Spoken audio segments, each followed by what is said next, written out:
दोस्तों, प्रस्तुत है मुंशी प्रेमचंद जी की कहानी त्रिया चरित्र का दूसरा भाग। पिछले भाग में आपने सुना सेठ लगनदास जी का गोद लिया हुआ पुत्र मगनदास की जिंदगी शानदार गुजर रही थी, पर सेठ लगनदास के 70 वर्ष की उम्र में पिता बनते ही संपत्ति के वारिस मगनलाल दर दर भटकने को मजबूर हो जाते हैं। मगनदास की शादी हो चुकी है, पत्नी इंदिरा उन्हें दूसरी दौलतजादियों की तरह लगती है, तो वह सब कुछ छोड़ छाड़ कर एक गांव में चले जाते हैं, जहां इंदिरा की मालिन चंपा और उसकी भतीजी रंभा उनके साथ रहने लगती हैं। क्या मगनदास और इंदिरा दोबारा मिल पाएंगे? आगे सुनते हैं। नागपुर इस गांव से 20 मील की दूरी पर था।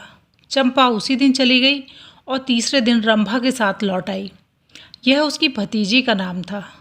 उसके आने से झोपड़ी में जान सी पड़ गई। मगनदास के दिमाग में मालिन की लड़की की जो तस्वीर थी, उसका रंभा से कोई मेल न था। वह सौंदर्य नाम की चीज़ का अनुभवी जौहरी था, मगर ऐसी सूरत जिस पर जवानी की ऐसी मस्ती और दिल का चैन छीन लेने वाला ऐसा आकर्षण हो, उसने पहले कभी नहीं देखा था। उसकी जवानी का चांद अपनी सुनहरी और गंभीर शान के साथ चमक रहा था।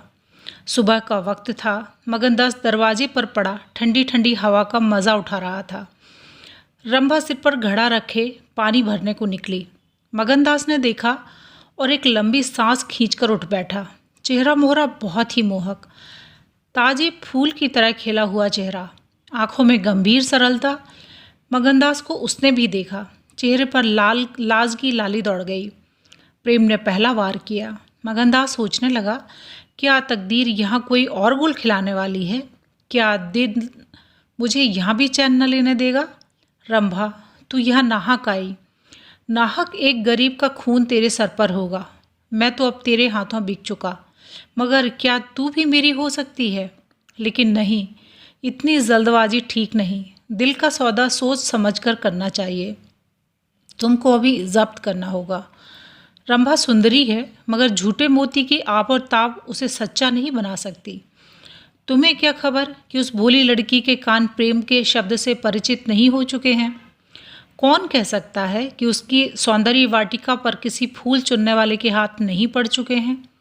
अगर कुछ दिनों की दिल बस्तगी के लिए कुछ चाहिए तो तुम आज़ाद हो, मगर यह नाजुक मामला है। ज़रा संभल के कदम रखना। पेशेवर जातों में दिखाई पड़ने वाला सौंदर्य अक्सर नैतिक बंधनों से मुक्त होता है।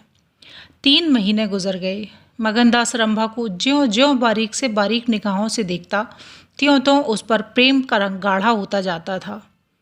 वह रोज़ उसे कुएं से पानी निकालते देखता, रोज़ घर में झाड़ू देती, रोज़ खाना पकाती। आह, मगनदास को उन ज्वार की रोटियों में जो मज़ा आता था, वह अच्छे से अच्छे व्यंजनों में भी ना आया था। उसे अपनी कोठरी हमेशा साफ सुथरी मिलती। न जाने कौन उसका बिस्तर बिछा देता। क्या यह रंभा की कृपा थी? उसकी निगाहें शर्मीली थीं। उसने उसे कभी अपनी तरफ चंचल आंखों से ताकते नहीं देखा। आवाज़ कैसी मीठी! उसकी हंसी की आवाज़ कभी उसके कान में नहीं आई। अगर मगनदास उसके प्रेम में मतवाला हो रहा था, तो कोई ताज्जुब की बात नहीं थी। उसकी भूखी निगाहें बेचैनी और लालसा में डूबी हुई हमेशा रंभा को ढूंढा करती। वह जब किसी गांव को जाता तो मीलों तक उसकी जिद्दी और बेताब आंखें मुड़ मुड़ कर झोंपड़े के दरवाजे की तरफ आती। उसकी ख्याति आसपास फैल गई थी, मगर उसके स्वभाव की सरलता और उदार हृदयता से अक्सर लोग अनुचित लाभ उठाते थे। इंसाफ पसंद लोग तो स्वागत सत्कार से काम निकाल लेते, और जो ज़्यादा समझदार थे वे लगातार तकाज़ों का इंतज़ार करते। चूँकि मगनदास इस फन को बिल्कुल नहीं जानता था, बावजूद दिन रात की दौड़ धूप से गरीबी से उसका गला न छूटता। जब वह रंभा को चक्की पीसते हुए देखता तो गेहूं के साथ उसका दिल भी पिस जाता था। वह कुएं से पानी निकालती तो उसका कलेजा निकल आता। जब वह पड़ोस की औरतों के कपड़े सीती तो कपड़ों के साथ मगनदास का दिल छिद जाता, मगर कुछ वश था न काबू। मगनदास की हृदयभेदी दृष्टि को इसमें तो कोई संदेह नहीं था कि उसके प्रेम का आकर्षण बिल्कुल बेअसर नहीं है, वरना रंभा की उन वफा से भरी हुई खातिरदारियों की तुक वह कैसे बैठाता।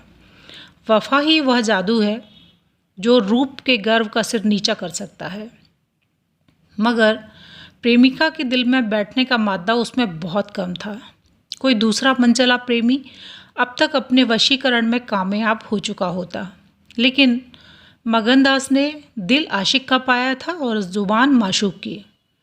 एक रोज़ शाम के वक्त चंपा किसी काम से बाजार गई हुई थी और मगनदास हमेशा की तरह चारपाई पर पड़ा सपने देख रहा था। रंभा अद्भुत छटा के साथ सामने आकर खड़ी हो गई। उसका भोला चेहरा कमल की तरह खिला हुआ था और आँखों से सहानुभूति का भाव झलक रहा था। मगनदास ने उसकी तरफ पहले आश्चर्य और फिर प्रेम की निगाहों से देखा और दिल पर जोर डालकर बोला, आओ रंभा, तुम्हें देखने को बहुत दिनों से आंखें तरस रही थीं। रंभा ने भोलेपन से कहा, मैं यहाँ ना आती तो तुम मुझको कभी ना बुलाते।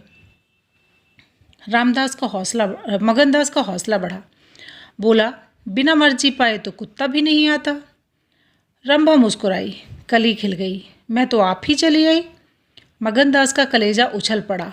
उसने हिम्मत करके रंभा का हाथ पकड़ लिया और भावावेश से कांपती हुई आवाज़ में बोला, नहीं रंभा, ऐसा नहीं है। यह मेरी महीनों की तपस्या का फल है। मगनदास ने बेताब होकर उसे गले से लगा लिया।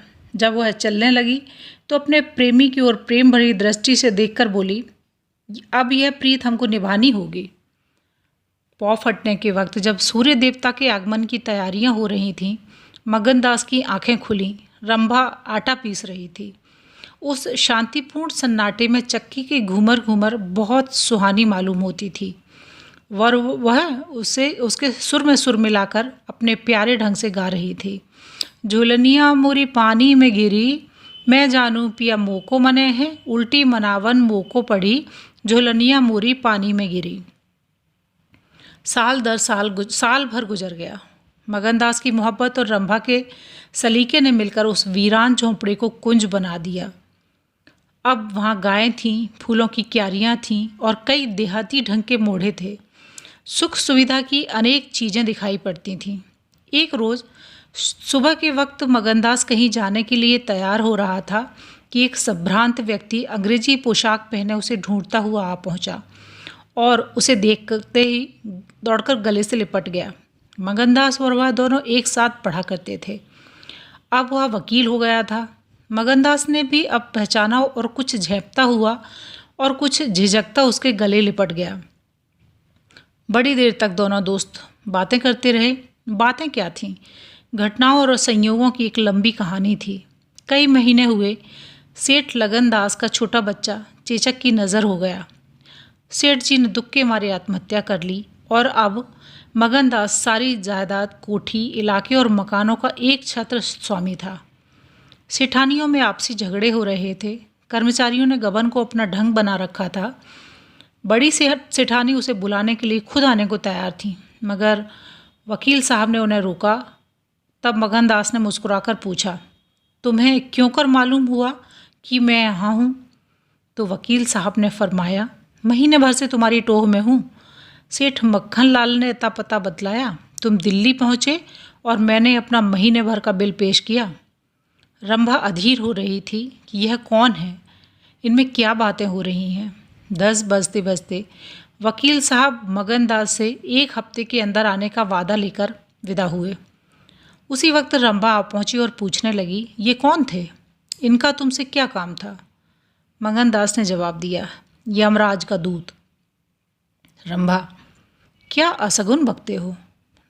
मगन, नहीं रंभा, यह असगुन नहीं है, यह सचमुच मेरी मौत का दूत था। मेरी खुशियों के बाग को रौंदने वाला, मेरी हरी भरी खेती को उजाड़ने वाला। रंभा, मैंने तुम्हारे साथ दावा की है। मैंने तुम्हें अपने फरेब के जाल में फंसाया है, मुझे माफ़ करो। मोहब्बत ने मुझसे यह सब करवाया। मैं मगन सिंह ठाकुर नहीं हूँ। मैं सेठ लगनदास का बेटा और सेठ मक्खन लाल का दामाद हूँ। मगनदास को डर था कि रंभा यह सुनते ही चौंक पड़ेगी और शायद उसे जालिम दगाबाज कहने लगे, मगर उसका ख्याल गलत निकला। रंभा ने आंखों में आंसू भरकर सिर्फ इतना कहा, तो क्या तुम मुझे छोड़कर चले जाओगे? मगनदास ने उसे गले लगाकर कहा, हाँ। रंभा, क्यों? मगन, इसलिए कि इंदिरा बहुत होशियार और सुंदर और धनी है। रंभा, मैं तुम्हें न छोड़ूंगी। कभी इंदिरा की लौंडी थी, अब उनकी सौत बनूंगी। तुम जितनी मेरी मोहब्बत करोगे उतनी इंदिरा की तो ना करोगे, क्यों? मगनदास इस भोलेपन पर मतवाला हो गया और मुस्कुराकर बोला, अब इंदिरा तुम्हारी लौंडी बनेगी, मगर सुनता हूँ वह बहुत सुंदर है। कहीं मैं उसकी सूरत पर लुभा न जाऊं। मर्दों का हाल तुम नहीं जानती, मुझे अपने से ही डर लगता है। रंभा ने विश्वास भरी आंखों से देखकर कहा, क्या तुम भी ऐसा करोगे? जो जी में आए करना, मैं तुम्हें न छोड़ूंगी। इंदिरा रानी बने, मैं लौंडी होंगी, क्या इतने पर भी मुझे छोड़ दोगे? मगनदास की आंखें डबडबा गईं। बोला, प्यारी, मैंने फैसला कर लिया है कि मैं दिल्ली न जाऊंगा। यह तो मैं कही न पाया था कि सेठ जी का स्वर्गवास हो गया। बच्चा उनसे पहले ही चल बसा था। अफसोस, सेठ जी के आखिरी दर्शन भी न कर सका। अपना बाप भी इतनी मोहब्बत नहीं कर सकता। उन्होंने मुझे अपना वारिस बनाया है।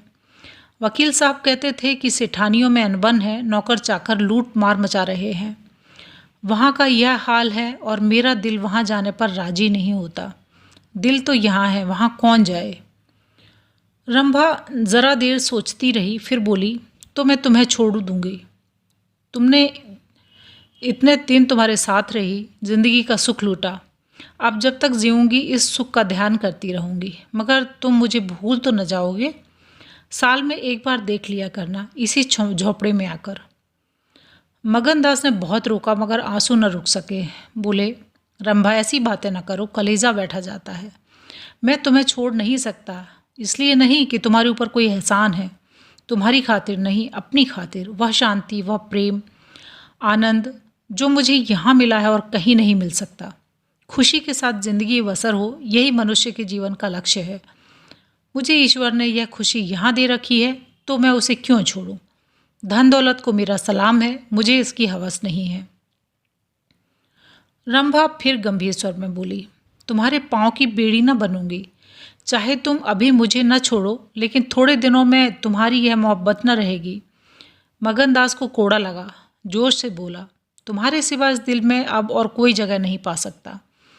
रात ज़्यादा हो गई थी। अष्टमी का चांद सोने जा चुका था। दोपहर के कमल की तरह साफ आसमान में सितारे खिले हुए थे। किसी खेत के रखवाले की बांसुरी की आवाज़, जिसे दूरी ने तासीर, सन्नाटे ने सुरीलापन और अंधेरे ने आत्मिकता का आकर्षण दे दिया, कानों में आ रही थी। जैसे कोई पवित्र आत्मा नदी के किनारे बैठी हुई पानी की लहरों से या दूसरे किनारे के खामोश और अपनी तरफ खींचने वाले पेड़ों से अपनी ज़िंदगी के गम की कहानी सुना रही है। मगनदास सो गया, मगर रंभा की आंखों में नींद ना आई। सुबह हुई तो मगनदास उठा और रंभा को पुकारने लगा, मगर रंभा रात को ही अपनी चाची के साथ वहाँ से कहीं चली गई थी। मगनदास को उस मकान के दरो दीवार पर एक मनहूसियत सी छाई हुई मालूम हुई, जैसे घर की जान निकल गई हो। वह घबराकर उस कोठरी में गया जहाँ रंभा रोज़ चक्की पीसती थी, मगर अफसोस, आज चक्की एकदम निश्चल थी। फिर वह कुएं की तरफ दौड़ गया, लेकिन उसे ऐसा मालूम हुआ कि कुएं ने उसे निकल जाने के लिए अपना मुंह खोल दिया है। तब वह बच्चों की तरह चीख उठा। वह रोता हुआ फिर उसी झोपड़े में आया जहाँ कल रात तक प्रेम का वास था, मगर उस वक्त वह शोक का घर बनी हुई थी। जब ज़रा आंसू थमे तो उसने घर में चारों तरफ निगाह दौड़ाई। रंभा की साड़ी अरगनी पर पड़ी हुई थी। एक पिटारी में वह कंगन रखा हुआ था जो मगनदास ने उसे दिया था। बर्तन सब रखे हुए थे, साफ और सुथरे। मगनदास सोचने लगा, रंभा, तूने रात को कहा था मैं तुम्हें छोड़ दूंगी। क्या तूने वह बात दिल से कही थी? मैंने तो समझा था तू दिल्लगी कर रही है, नहीं तो तुझे कलेजे में छिपा लेता। मैं तो तेरे लिए सब कुछ छोड़े बैठा था। तेरा प्रेम मेरे लिए सब कुछ था। आह, मैं यों बेचैन हूँ, क्या तू बेचैन नहीं है? हाय, तू रो रही है, मुझे यकीन है तू अब भी लौट आएगी। फिर सजीव कल्पनाओं का एक जमघट सा उसके सामने आया। वे नाजुक अदाएँ, वे मतवाली आँखें, वे भूली भाली बातें, वे अपने को भूली सी मेहरबानियाँ, वह जीवनदायी मुस्कान, वे आशिकों जैसी दिलजोइयाँ, वह प्रेम का नशा, वह हमेशा खिला रहने वाला चेहरा, वह लचक लचक कर कुएं से पानी लाना, वह इंतज़ार की सूरत, वह मस्ती से भरी हुई बेचैनी, ये सब तस्वीरें उसकी निगाहों में के सामने हमरतनाक बेताबी के साथ फिरने लगीं। मगनदास ने एक ठंडी सांस ली और आंसुओं और दर्द की उमड़ती हुई नदी को मर्दाना जब्त से रोककर उठ खड़ा हुआ। नागपुर जाने का पक्का फैसला हो गया। तकिए के नीचे से संदूक की कुंजी उठाई तो कागज़ का एक टुकड़ा निकल आया। वह रंभा की विदा की चिट्ठी थी। प्यारे, मैं बहुत रो रही हूँ, मेरे पैर नहीं उठते, मगर मेरा जाना ज़रूरी है। तुम्हें जगाऊंगी तो तुम जाने न दोगे। आह, कैसा जाऊं? अपने प्यारे पति को कैसे छोड़ूं? किस्मत मुझसे यह आनंद का घर छुड़वा रही है। मुझे बेवफा न कहना, मैं तुमसे फिर कभी मिलूंगी। मैं जानती हूँ तुमने मेरे लिए यह सब कुछ त्याग दिया है, मगर तुम्हारे लिए ज़िंदगी में बहुत कुछ उम्मीदें हैं। मैं अपनी मोहब्बत की धुन में तुम्हें उन उम्मीदों से क्यों दूर रखूं? अगर तुमसे जुदा होती हूँ, मेरी सुध मत भूलना। मैं तुम्हें हमेशा याद रखूंगी। यह आनंद के दिन कभी न भूलेंगे। क्या तुम मुझे भूल सकोगे? तुम्हारी प्यारी रंभा। मगनदास को दिल्ली आए हुए 3 महीने गुजर चुके हैं।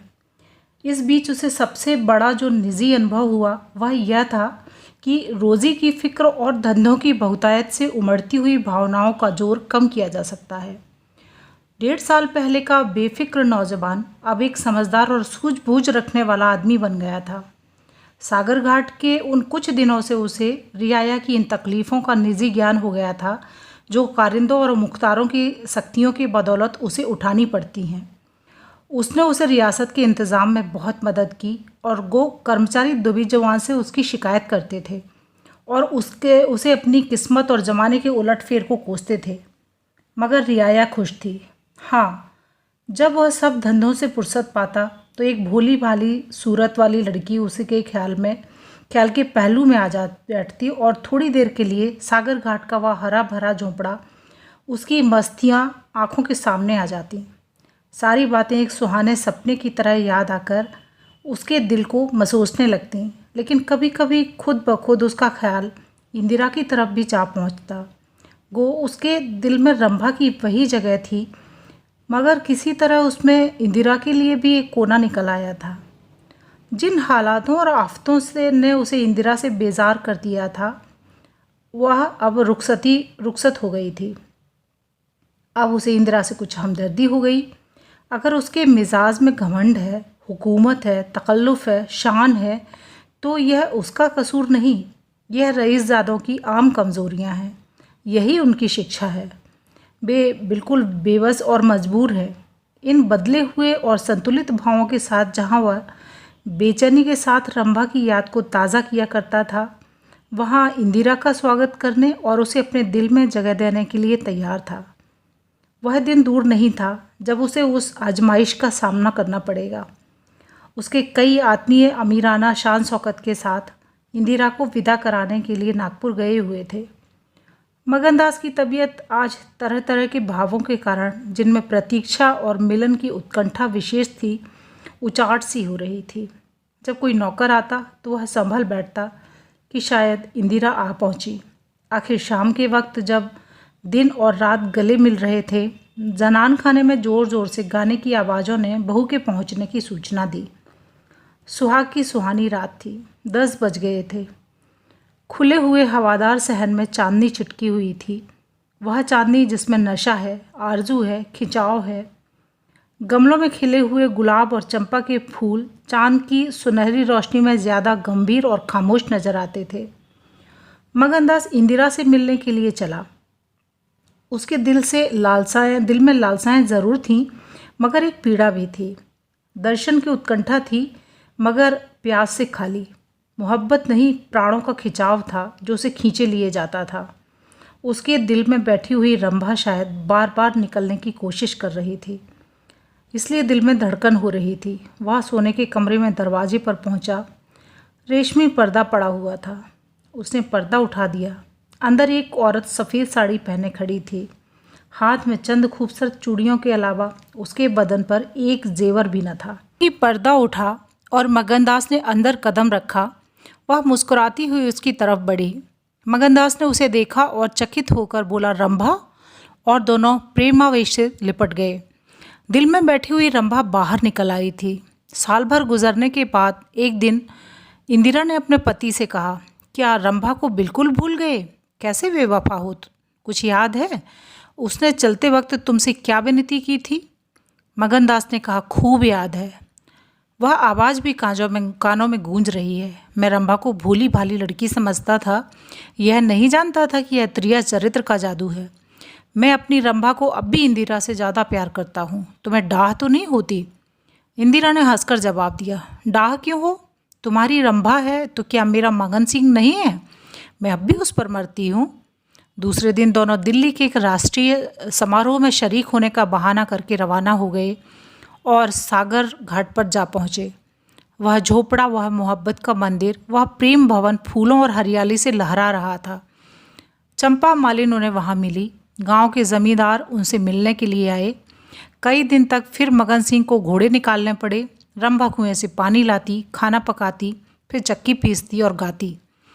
गांव की औरतें फिर उससे अपने कुर्ते और बच्चों की लेसदार टोपियाँ सिलवाती हैं। हाँ, इतना ज़रूर कहती हैं कि उसका रंग कैसा निखर आया है, हाथ पांव कैसे मुलायम पड़ गए हैं, किसी बड़े घर की रानी मालूम होती है। मगर स्वभाव वही है, वही मीठी बोली है, वही मुरव्वत है, वही हंसमुख चेहरा। इस तरह एक हफ्ता इस सरल और पवित्र जीवन का आनंद उठाने के बाद दोनों दिल्ली वापस आए और अब 10 साल गुजरने पर भी साल में एक बार उस झोपड़े के नसीब जागते हैं। वह मोहब्बत की दीवार अभी तक उन दोनों प्रेमियों को अपनी छाया में आराम देने के लिए खड़ी है। नमस्कार।